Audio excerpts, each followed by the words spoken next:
voting roster, because that's the one we're gonna have to make a matter of record. And please let me know if you're here or not, so we'll get off the start on the right foot. So I'm listed first here, so I'm gonna say, yes, I am here. David, I can see you and Sally both. Yes. I'll check you off. Jeremy Grenard, are you here? Here. Present. Good, thank you. Bill Smith or a proxy? Bill is here. Yay, okay. Stu Klein? Here. Good, I didn't see you as I scrolled through too quickly. Lafayette Police? Bill Carpenter's listed, but they don't always break away from their duties. Mitch Langford from West Lafayette. Maybe he'll join us later. I saw Adam Keister for Purdue Airport. Here. Anybody from City Bus? I'm here, Bryce. That sounds like Bryce, okay. You logged in. Anybody from the Sheriff's Department? I'm here, Woody Ricks. Thank you, Woody. I think I saw Jason listed here. Jason Philauer? Yep, I'm here. Good. And that's all I have on my sheet. So it's 1, 2, 3, 4, 5, 6, 7, 8 if you count David and Sally as one. So we have a quorum. So this is being recorded and also live streamed, I understand. That's right, we're live. Good, okay, so we'll try to incorporate that in our proceedings. So the first item on the agenda for the March 17th, 2021 meeting of the Technical Transportation Committee is looking at the minutes from the February 17th meeting. That was distributed to you. Is there any need to make adjustments to that document?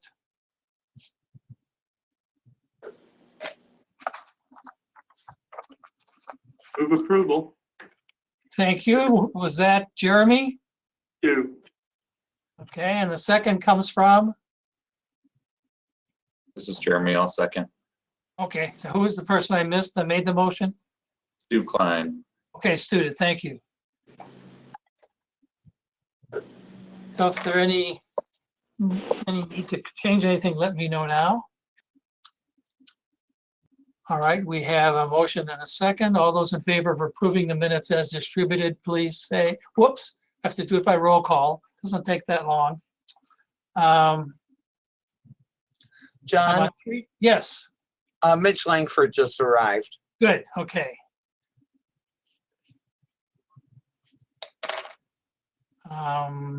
I go through the roll calls. That's my understanding of the state law under the current COVID provisions. I've heard of two other interpretations, but this is the one I'm going to just go through the quick roll call once I stop talking. So to approve the minutes, I'll go down through the voting members present and ask you to say yes if you approve, no if you do not. So I'll vote yes. And is it Sally or David voting for on behalf of the directors? I'll vote yes, Sally. Okay.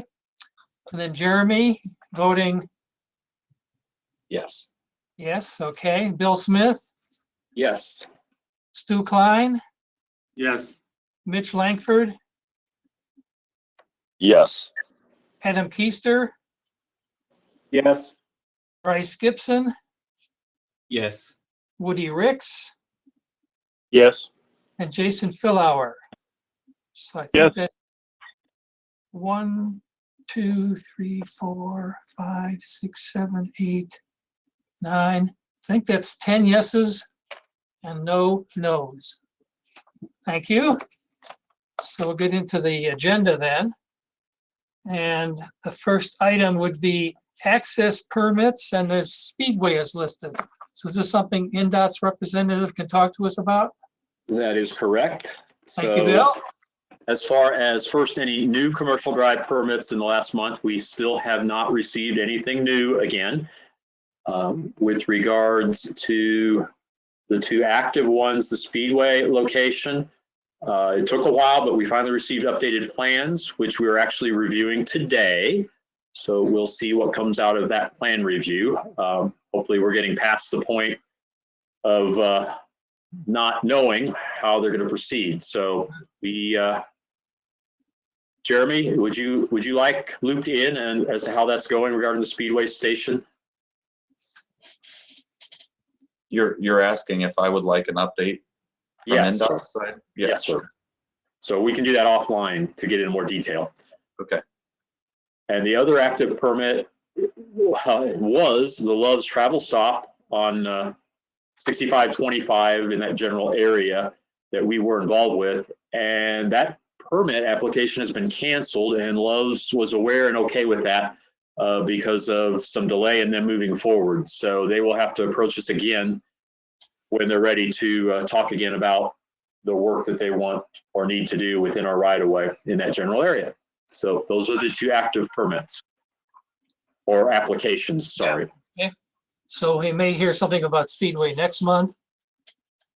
And- Yes, because of the plan review today, I should have an update next month on Speedway. And Love's is off the table as far as we know then.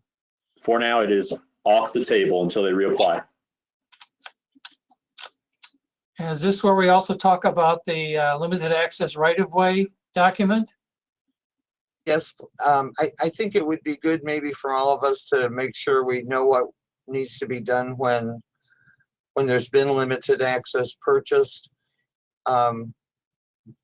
Doug specifically has done a lot of research and a lot of discussion with NDOT, both in Crawfordsville and in central office. So just sort of a review of this, I think, might be worthwhile. We did include the documents. So here's the guidance document. And then the second document is a letter, well, I guess it's actually other guidance document, but it's clearly in the current era with Joe McInnes as commissioner. And then the last document that we sent out was this flow chart, which shows what the process is to do that. Okay, So in other words, if a project was built with federal funds and there's going to be a new access and it has limited access, and then this is a new access is being requested, this is the process that's supposed to be followed. So Sally, a quick question. Did we eventually confirm or not that Veterans Memorial did have federal money? Yes, it did have federal money. That's what I thought, but I just wanted to be sure. Now, what doesn't seem to be, well, it is a little complicated because this end of Veterans Memorial was built when it was in the county, and now it's in the city. And it's not clear exactly the to the dollar amount of money that was paid to the landowner for limiting the access. Those records don't seem to be available either in the county or the city or at NDOT. So how one would proceed with the exact dollar amount, I don't know.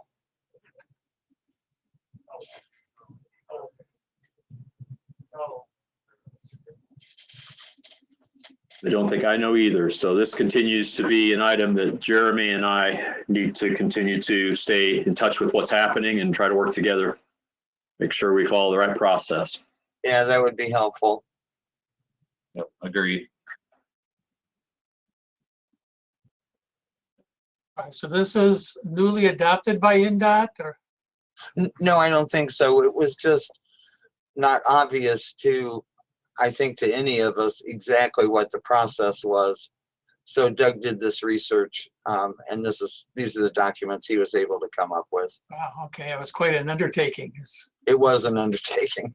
Yeah, And Thank you, if Doug. Doug wants to add a comment or two, this would be a fine time if he'd like to do that.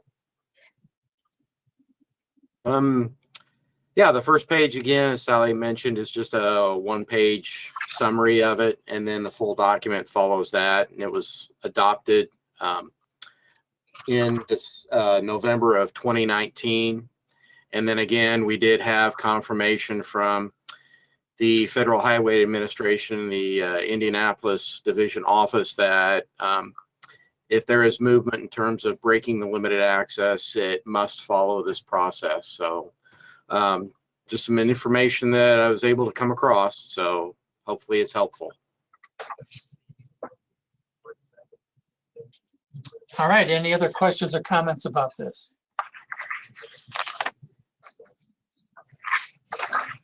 I would just say thank you to Doug. Yeah, okay.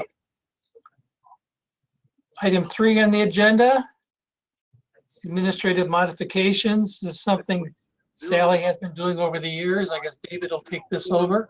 And then we would report violations to the proper authority. Yes, he will be. This one is from February 12th, and it was an administrative modification. Actually, there were 2 parts to it that are all to do with the improvement to I-65 north of the Wabash River. So in the portion that is being 6-laned, what INDOT has done in this modification is break it into 2 phases. So one phase will be from the Wabash River to north of State Road 43, and the other part of the project will be from north of State Road 43 to north of County Road 725 north. Then INDOT also asked in a second modification for the same project to increase the amount of PE, and that's a total amount of federal funds, $5,283,900. So that was the modification for your information. Okay. If I could add just a comment here from the INDOT side.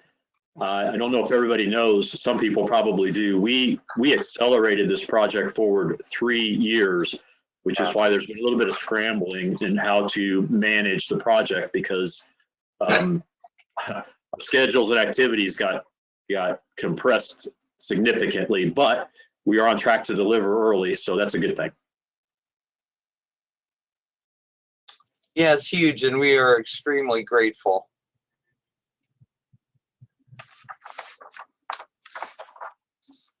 Okay, and we have the letter to support, to document what Sally had done. We see it on the screen here too. Okay. Next item is item 4, Roman numeral 4, coronavirus response and relief supplemental appropriation. So Yeah, that's on I'm the going to screen. start with the background information, and then Doug will take it over as we sort through how we want to spend this money. So that's a happy thing to happen on my last tech meeting time. So the state has allocated to our MPO through the Coronavirus Response and Relief Supplemental Appropriation Act an additional $462,317. That is all federal money. It is subject to the typical 20% match. We do have to obligate it by September 25th of 2024. And they will be treated like STBG funds, but they will be called and programmed as local COVID. So whatever money we put towards any of these projects, in that we'll have to have a new column that says local COVID because it's a new funding type. These funds cannot be transferred to FTA. And it also appears that all of the state's available money will be allocated to the state and to MPOs, and that there is not likely to be any money left for Group 3 or Group 4 projects. So unless something extraordinary happens, there will not be a call for this money and a call for projects for group 3 and group 4s. So that's it in a nutshell. And it seemed to me that the easiest thing to do would be to add it to our draft tip to projects that we have coming up or projects that we were not able to fund, and get it in the tip, and then we won't have to do a tip amendment later on after this tip is already approved and we're working under it beginning July 1st. So that's where we are, and Doug put together this spreadsheet to show what projects we're funding in the new tip. And I would, with John's approval, suggest a discussion about where we might want to put this money, to which projects. Yep. Sorry. This Stu is wants to take it all. Yeah, no, this is Stu, and just so that Mitch doesn't have to jump up and down. At the first line I see there, he's got 558,000 unfunded in Soldiers Home, which looks like it would just fill a need right there, rather than half funding something we had to drop. Oh, the first line. Yeah, that was one that was planned to be split over 2 years, correct? 2022, 2023. And thanks for bringing it. Okay, I get it. Okay, I didn't see that. So you are fully funded. You're just splitting the PE over 2 years. Okay, never mind. Then I would move that Tippecanoe County gets it. Or whatever. Just give it to us. Well, I think Soldiers Home Road could use more if we have it. So let's go all out. And that's the county too, Stu. So that helps you. You know, well, it's got to be before 24, right? Do I remember that? Do I understand that properly? Yeah, it has to be obligated by September 25th of 2024. September 20. So basically calendar year 20 or fiscal year 23. Okay. So is it fiscal? Wait a minute. It's saying fiscal year 23 or fiscal year 24? Say 24, wouldn't it be, if it's No, September?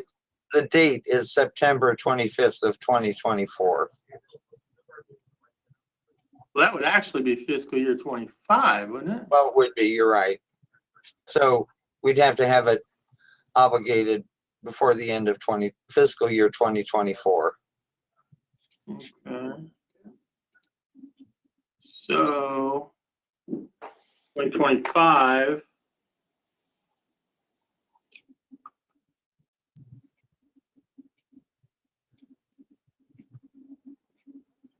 So you have what, 1, 2, Soldiers Home, Morehouse, and Yeager are the only ones that are falling in there, right? well, South Ninth, if Well, the there it right is. can be obligated in time. Yeah, South Ninth is in there. Mention a possibility here is that, as Stu recommended or mentioned, we could add the funds to Soldiers Home Road PE for fiscal year 2022, and that would nearly fund the entire request. It was at $846,000, and then that would leave $96,232 for 2023.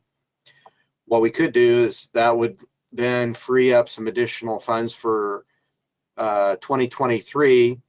And if you look South 9th Street right of way, Jeremy requested $280,000 for FY23, but we had to move it to 2024. Just doing some, basic looking at the numbers, not any math because I didn't have it set up properly. If we move that project back up to the original request, I think that would leave a small balance then that we could either reserve at this time for the McCutcheon pedestrian safety or Jaeger Road project. That could be a possible option. Sounds like a good idea. It gets both of those projects back on their original time frame. I think it depends. Don't forget, you gotta make sure you got the match in the right year. Yeah. True. But Let's have nice feedback though. 20% of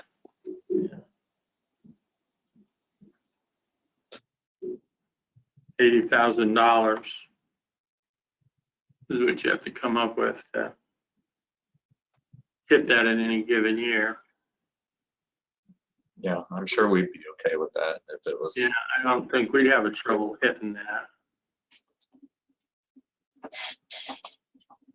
Yeah, and we're already set up to be able to match the Soldiers Home Road in fiscal year 22 on our end, so we don't have to split it over 2 years. That was just to make the numbers work, if I remember correctly. Yeah. I kind of like the idea of getting everybody on schedule, because you know what happens when these things get drawn out. The construction costs just go up. You know. The only thing is, if we put it all toward Soldiers Home Road, it's still going to leave Mitch about almost 100,000 short. So there would have to be some money in 23 to get him back up to the 558, 549. Yeah, you're right, Sally. That would be $96,232 if I'm looking at I'm playing around with the spreadsheet I have. Okay. And taking that $96,000 out of what was the 558,000 that we had programmed for Soldiers Home, it looks like it would leave a balance of just over $462,000. And then if we moved Jeremy South 9th Street, the right-of-way phase up, the $280,000, that appears to leave a free balance of $182,317, which at this time we could reserve and leave it unprogrammed, and then next year program it to either the McCutcheon or Jaeger Road project, or even the Morehouse Road project.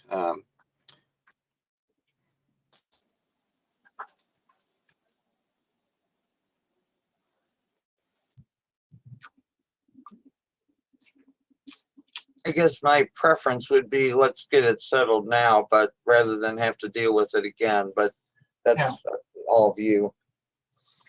All right, I have two questions. We're starting with the COVID money somewhere and that drops into the spreadsheet? Or is that not shown? It's at the top of the spreadsheet. The $462,317 must be obligated by September 24. That's fiscal year 25. So John, the idea, you see there's a balance for Soldiers Home Road in fiscal 2022. Yes. And that balance is taken care of in 2023. So the idea is to take the 462,000 and add it into Soldiers Home in 2022. Okay. To take care of that, most of that 558. Okay. So does somebody have control over the spreadsheet? There we go. And maybe update this, and so even I can understand it before we do a vote.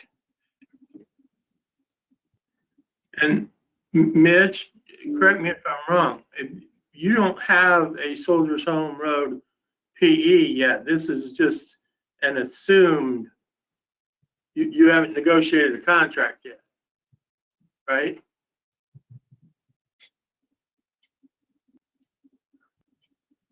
You're muted.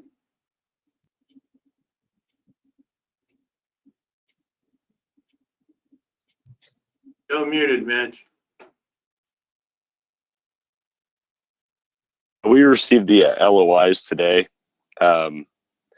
So starting the process, and hopefully we'll know within the next few months what that actual PE amount will be. But yeah, that's an estimated amount for now.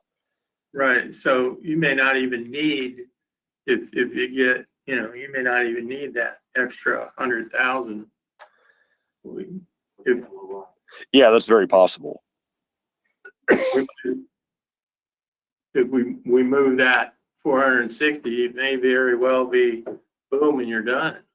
Oh, it'd be nice. And then we'd have the 558 available in 23.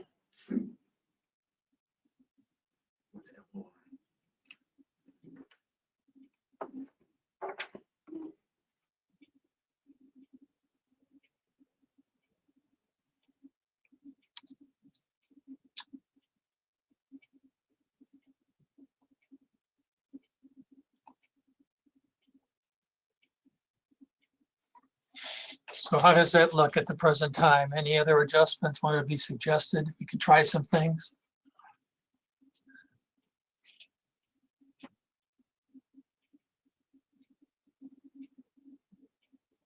Well, with that change, we would have a balance then in fiscal year 2023.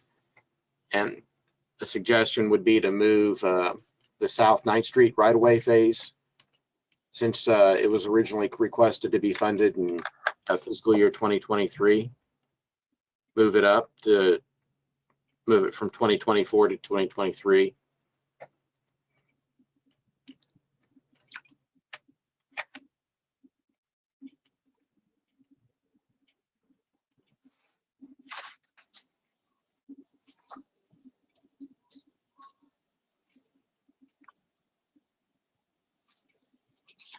You're muted, Sally. Thank you. So isn't what we have left in 2023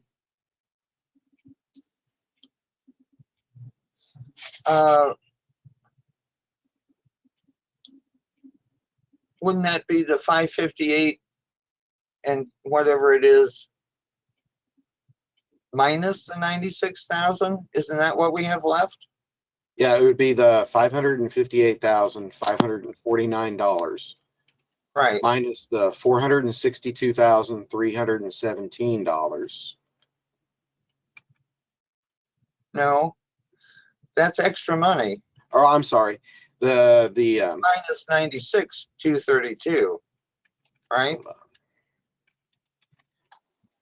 96,232.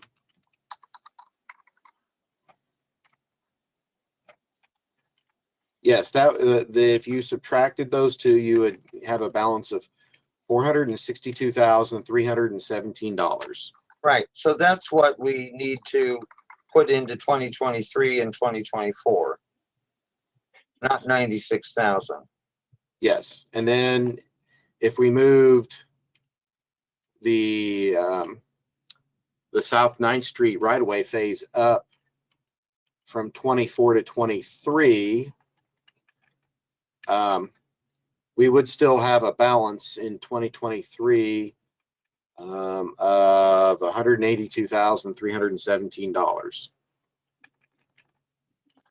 which is 558, whatever that is, minus 96,232, minus 280,000. correct? Right.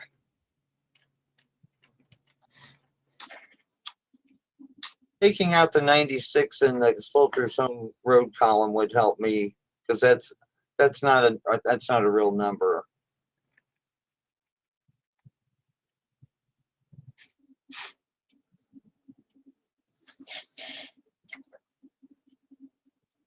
Yeah, just remove the amount.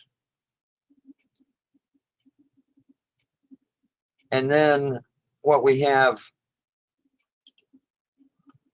to now what we have to talk about is $182,317. Well, actually, we still have that 96, 232.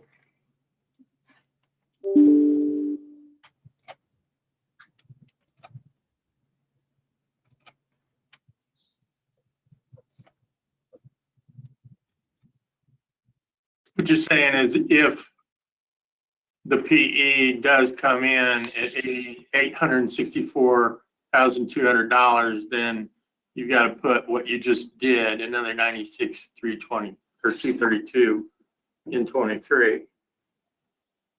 Correct. Right. Those two amounts would fully fund the estimated PE. Right. And then that's the 182,000 is what's still left to be allocated somewhere before 25, which For basically, September of 25, yes. yeah, this basically brings us to Soldier's Home right away or Morehouse. And you know, they'll probably both go up. They always do.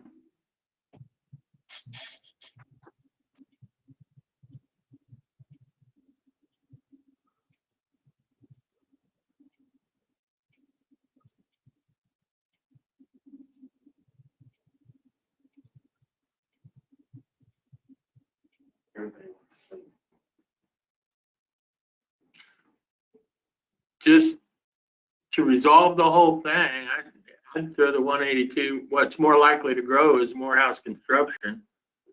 Throw the 182,317 into Morehouse construction, phase 1. And then it's all gone. And if I don't spend it, somebody else can have it. Well, that $182,317 would be your fiscal year 2023 funding, the balance. So we'd have to program it in that year. And since we moved the South 9th Street right-of-way phase up to 280,000, then we would have a additional $280,000 to program in fiscal year 2024.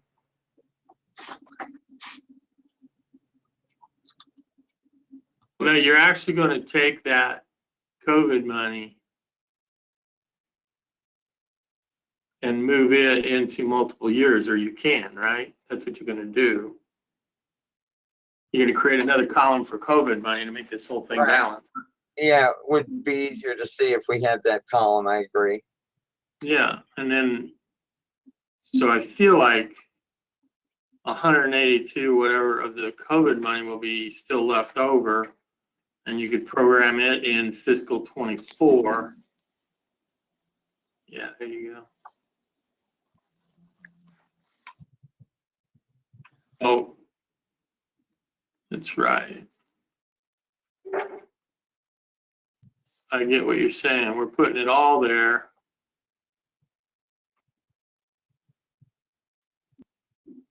Okay, and then that freed up.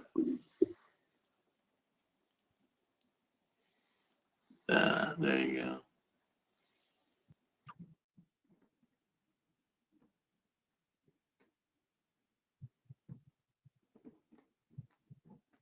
I don't think so.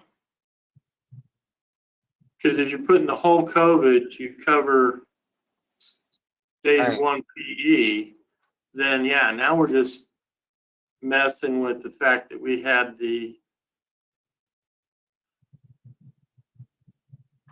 558 available in fiscal year 23. Correct.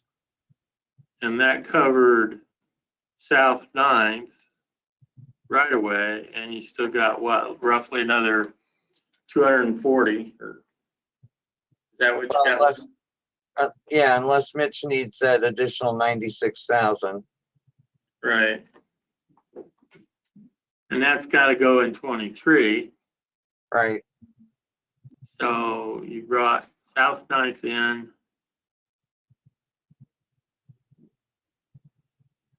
So the 280,000 is not COVID money. Right.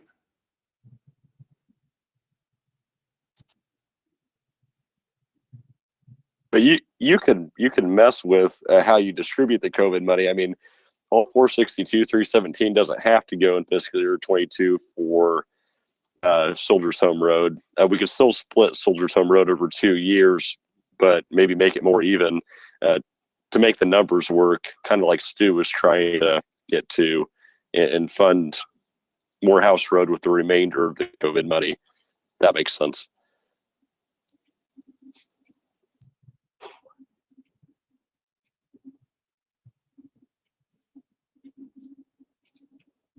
Mhm.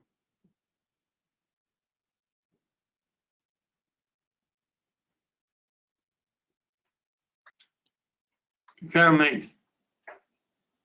makes nice if you can do your full PE in 1 year, one contract, one FEMAS. And it's nice to bring South Ninth back into 23. Just all this thing is kind of a rolling deal because now you have 280,000 in 24 that rolled into 23. So now you got that to allocate, right?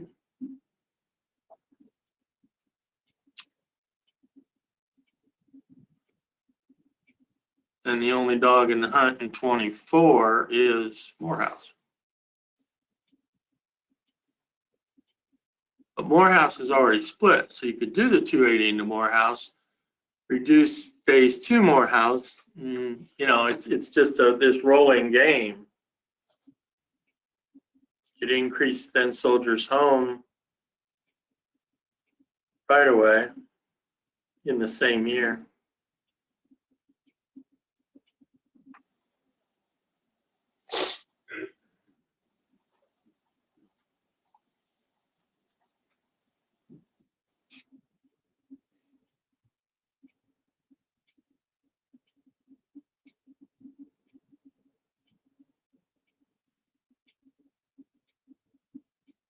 I feel like, you know, we can massage this and get Mitch's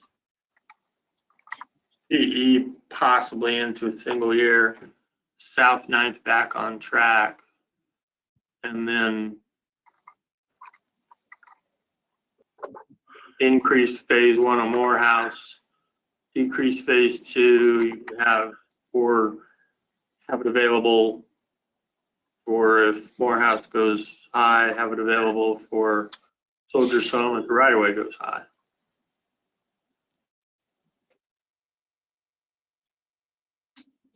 That makes sense? And the split, Stu, is phase 1 is just the roundabout. Well, phase 1 is what we've given them, is we gave them that money and said, how far north of the roundabout, what's going to be our split? We figure we'll just get the 52 approach, the roundabout, and some certain amount. It would be nice to get all the way to the end of the cemetery. I don't know if we can do that. Now, if we throw more money in there, obviously phase 1 can go further.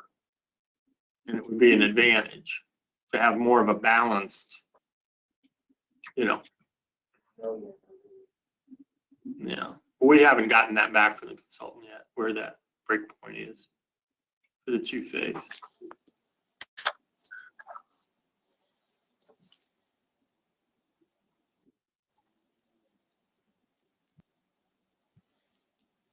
I kind of feel like if you take that slop into 24, put it into Morehouse to make that phase bigger, will be better. And then in 25, it's going to be the money that came out of Morehouse for 25 is going to be available for the second phase of Morehouse or the right of way for the Soldiers Home, whichever has need.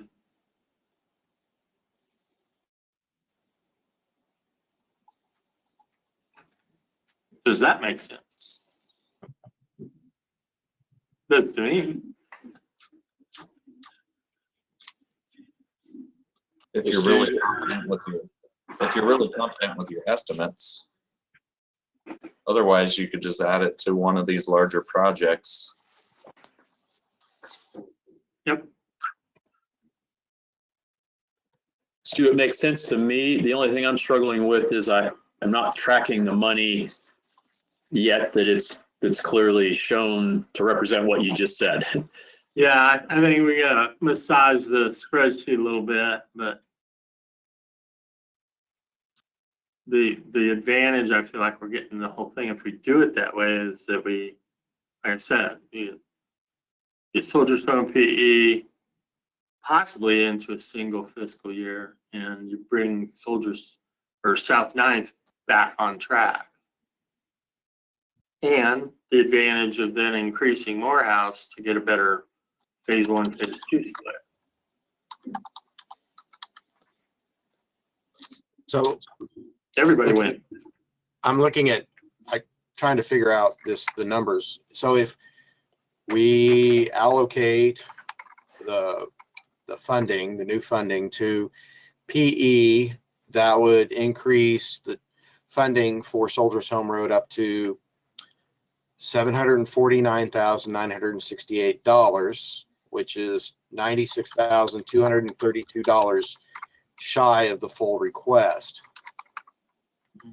And if we then look at 2023, we still program or leave in that $96,232, add back in the $280,000, we will have a balance of STBG funds of $182,976 to add in to either McCutcheon Pedestrian Safety Project or Yeager Road.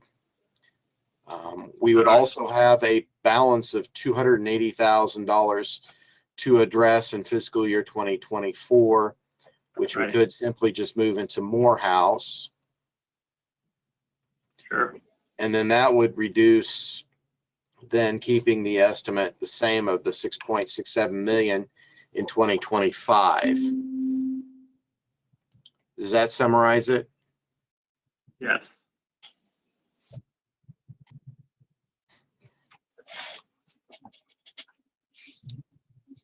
By increasing Morehouse in 24, with that extra available money, then boom, boom.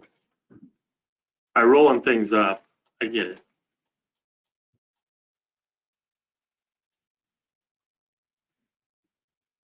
So the balance in fiscal year 23 of $182,976, where should we allocate the funds at this time to, or should we just leave it open and leave it not obligated until we get closer to the letting of McCutcheon or Yeager?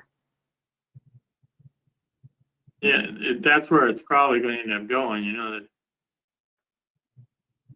that Yeager, I would.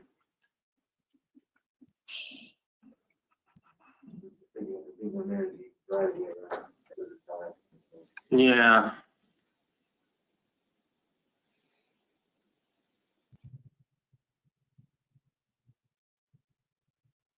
Yeah, but that's not even in this game. No, it's before this. I would bet in 23 that I would probably go with Yeager as the bigger dollar value there.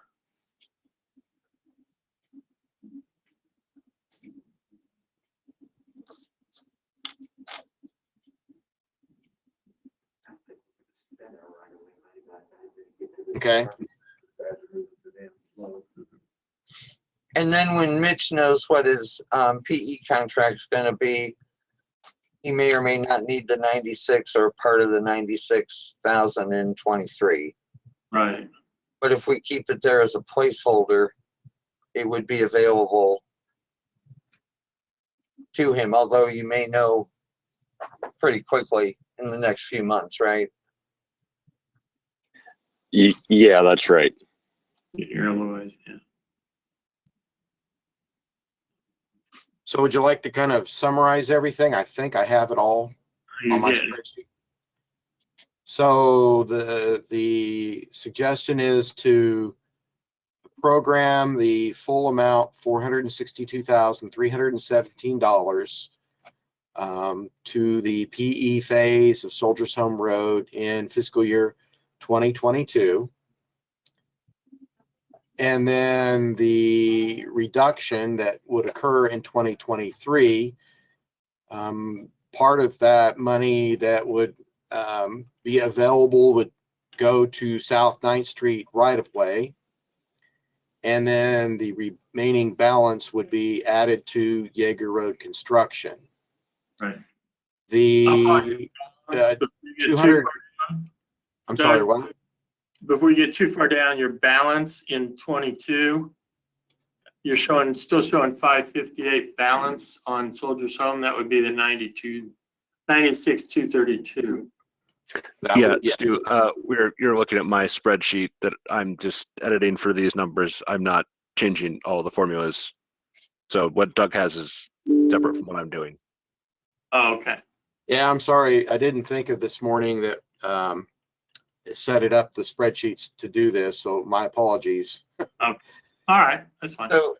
So in summary, the 558, 549 is 280,000 in 23 on South 9th Street. It's 96,232 for Soldiers Home Road.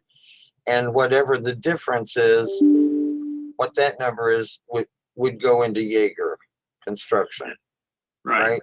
Correct. And that number would be 182,000. Right. 976. Right. So 182. 976. And then you go I thought down it to was 182, 317.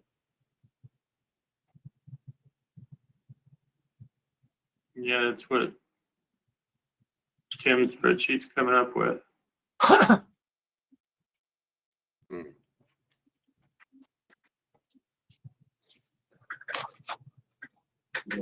He's figured out later. Yeah. Whatever that works out to be is what it works out to be. Then you got the 280 and 24 that would go into Morehouse.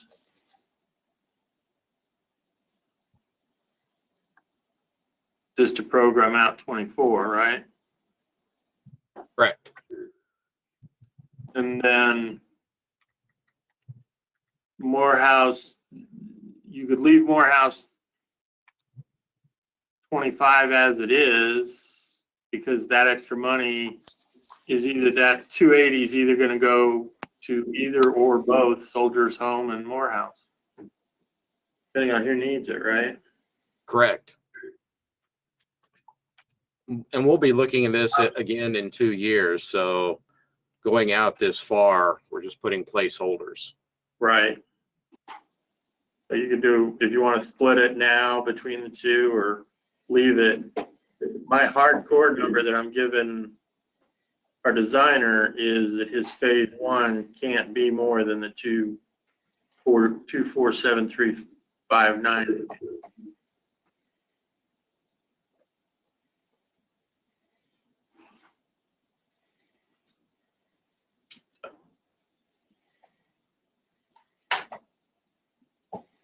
Now that everybody that doesn't have a dog in this hunt is thoroughly bored,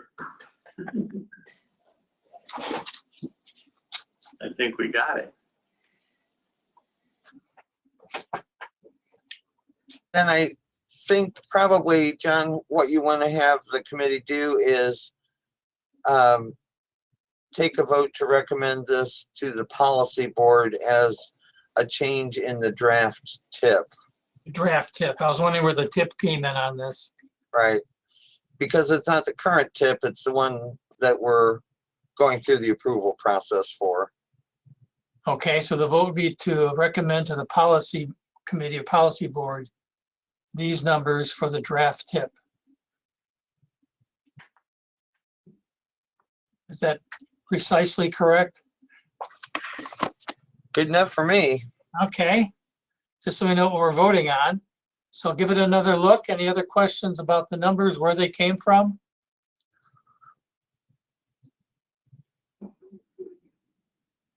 We're good. Okay. So the roll call vote will be yes or no on whether we accept these numbers for passing them along as a recommendation to the policy board. So I will vote yes. And Sally, Yes, Jeremy, Yes. in fact, I'm assuming there's a motion been made here. Jeremy, you want to make the motion now that we've started voting? Sure. So moved. Thank you, Jeremy. And Bill's next. Want to have the honor of doing the second, Bill? Are you I allowed to would do that? happily second that motion. What a great motion. Thank you. So I'm assuming you'd say vote yes as well. So I've got Yes. 4 yeses going into Stu, yes or no?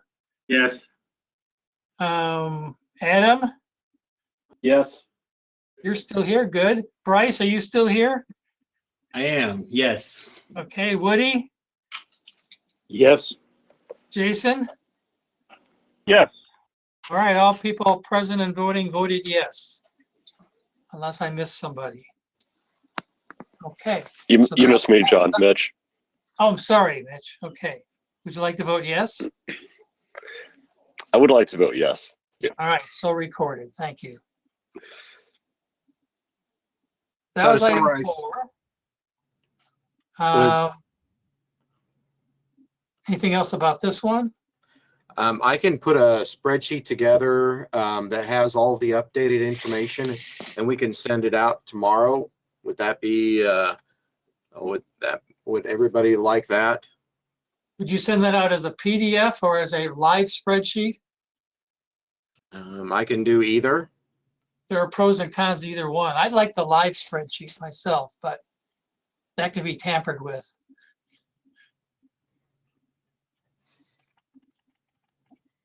I'm sure Doug will have a copy of the original, so tamper away. Okay. John, that hurt my feelings.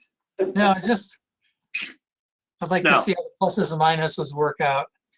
I know, I just felt when you said tamper, you were looking at my screen. Okay, so that's taken care of. Thanks for all your cooperation and math applications. So the progress report for EPC, is this still a Doug thing? Yes. Okay, Doug Pode. Yes, first thing to cover.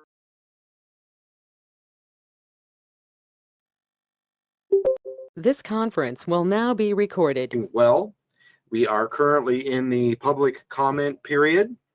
Last Wednesday, March 10th, we actually had the public hearing for the document. We received some good comments.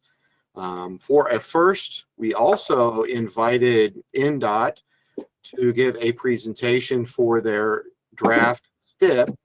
And we had Roy Nunnally and Jay Mitchell from Central Office give a presentation on that. It went very well. We appreciate them for doing that. They're basically first presentation around the state regarding that document. Right now, as I mentioned, we are in the public comment period. We are awaiting comments from both Federal Highway Administration and NDOT. And once we will receive those, we will review them and then make necessary changes per their comments. Good news in that we received information that Stu's North 9th Street Bridge project that is currently programmed in the unfunded table did receive funding from NDOT. So that project will be moved over to the funded table. And then we also did hear that we will be receiving an updated NDOT project list, and that will be incorporated as well. The anticipated adoption process, we hope, begins next month and present the updated draft document to this body. And then I hope receive a favorable recommendation for adoption. And then if that happens, we will present it to the policy board for their review and possible recommendation in May. Questions or comments? All right, the meeting you talked about with Jay and Roy, that was the CPC meeting? That is correct. Yeah, for some reason, my wife was tuned into that and she made me sit next to her and watch on her iPad, the whole thing. But I want to compliment Doug on doing an excellent job of presenting otherwise technical material to what was supposedly a group of citizens. So Doug, you have my compliments on a job well done. Well, thank you very much. I appreciate that. Anything else about the MPO update, progress report? The next thing after that is the status report of our federal funds for fiscal year Oh, yeah. 2021. Mhm. It's a one-page report that was in the document. And if you look on the top part of the report, that information came directly from INDOT Central Office on March 5th. It looks fairly complete, except it's missing two things. One, it does not show the obligation for construction for Park East Boulevard. And it is my impression, going back and forth with emails, that that will show next month. And then one other thing that's not listed is the trade with INDOT for the $169,011 that we needed for North River Road, because that was a trade with INDOT for Group 3 and 4 funds that is handled separately outside of this. So next month it will still be missing. But in essence, when you boil all of this down, we have obligated all of our federal funds for this fiscal year. Questions or comments?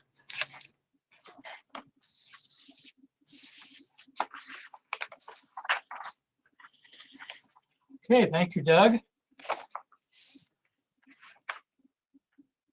See if I can find, there the minutes on the agenda. Guess we're up to the letting list then, 18-month letting list.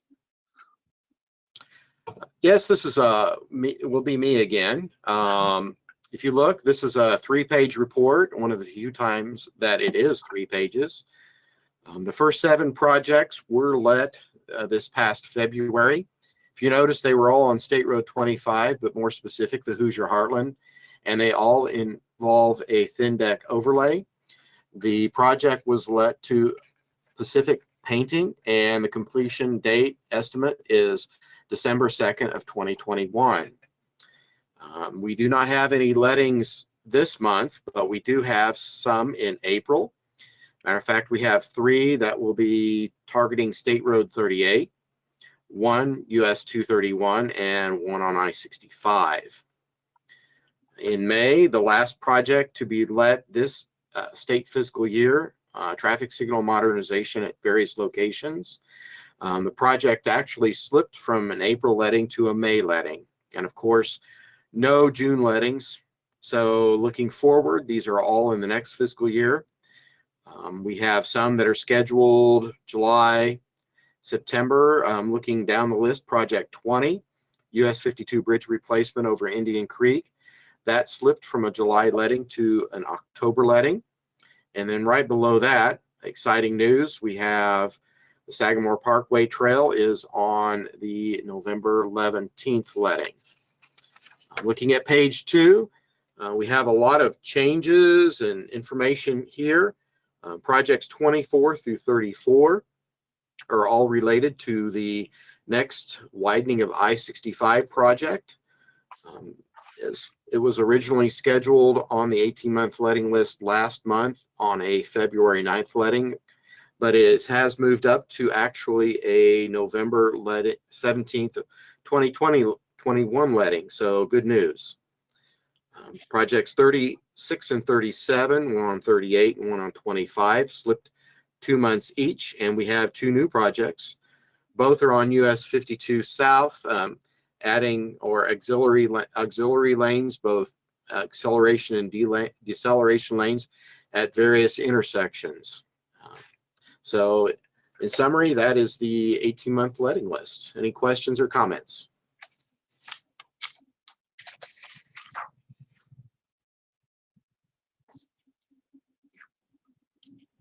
Okay, I don't hear any. Anybody have any comments on this?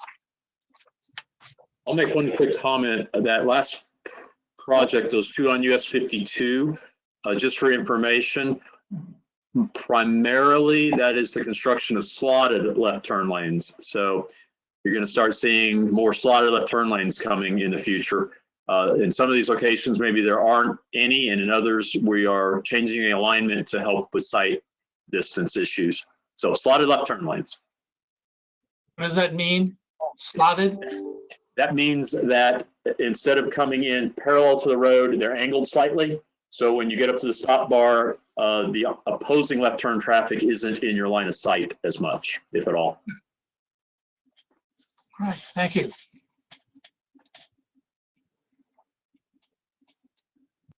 Okay, I think we're under item 6, other business, which could happen, but I've never seen it. I don't have any. We should start monitoring for citizen comments as well. Those people that are remote, but tuning in. About 10 minutes ago, Aria messaged that there were no public comments, and she just did again. Okay, another minute or two here before we adjourn, so we can keep monitoring that. So our next meeting would be scheduled for April 21st, but that may be our first meeting without Sally. You'll be invited, or would you rather do something more leisurely on April 21st? I'm not sure you want me back. Well, I want to say now before we adjourn how much I've enjoyed working with you these few years. I know we've sat next to each other when we could come to meetings in person. Yes. You've been a tremendous resource for when I teach the urban planning course, E512. You've been a wonderful addition to that. And I wish you well in whatever else you're going to be doing in the rest of your life, because you've been certainly a success of what you've been doing the last few years. So I appreciate all your expertise and support that you've given me. Thank you, John. It's my pleasure. And I'm looking forward to seeing what Sally 2.0 looks like. Yeah. Well, I should say, last year at this time, I was grading projects for the design of the old intramural fields. And my wife said it's about time I learned how to drive again, because I haven't been driving since October. So we went out to the Ross 8 Stadium parking lot where 16-year-olds go to learn how to drive. And then we went out to Purdue West, the opposite catty corner. And there's this huge building there that's been put up since I was last driving. And it's amazing. Providence, calling it the Stockyards, I guess. Yeah, I think that's correct. Bay Street and Airport Road. So a total surprise to me. Have you done the roundabout and Newman Road underpass yet? It's pretty cool. I did it without the underpass, but I haven't done it with. So thanks for that idea. Any other comments from people still on the line?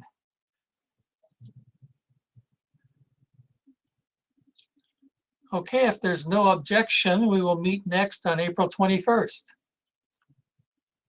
Thank you all, and enjoy the rest of your day. And again, Sally, thanks very much for all you've done for us.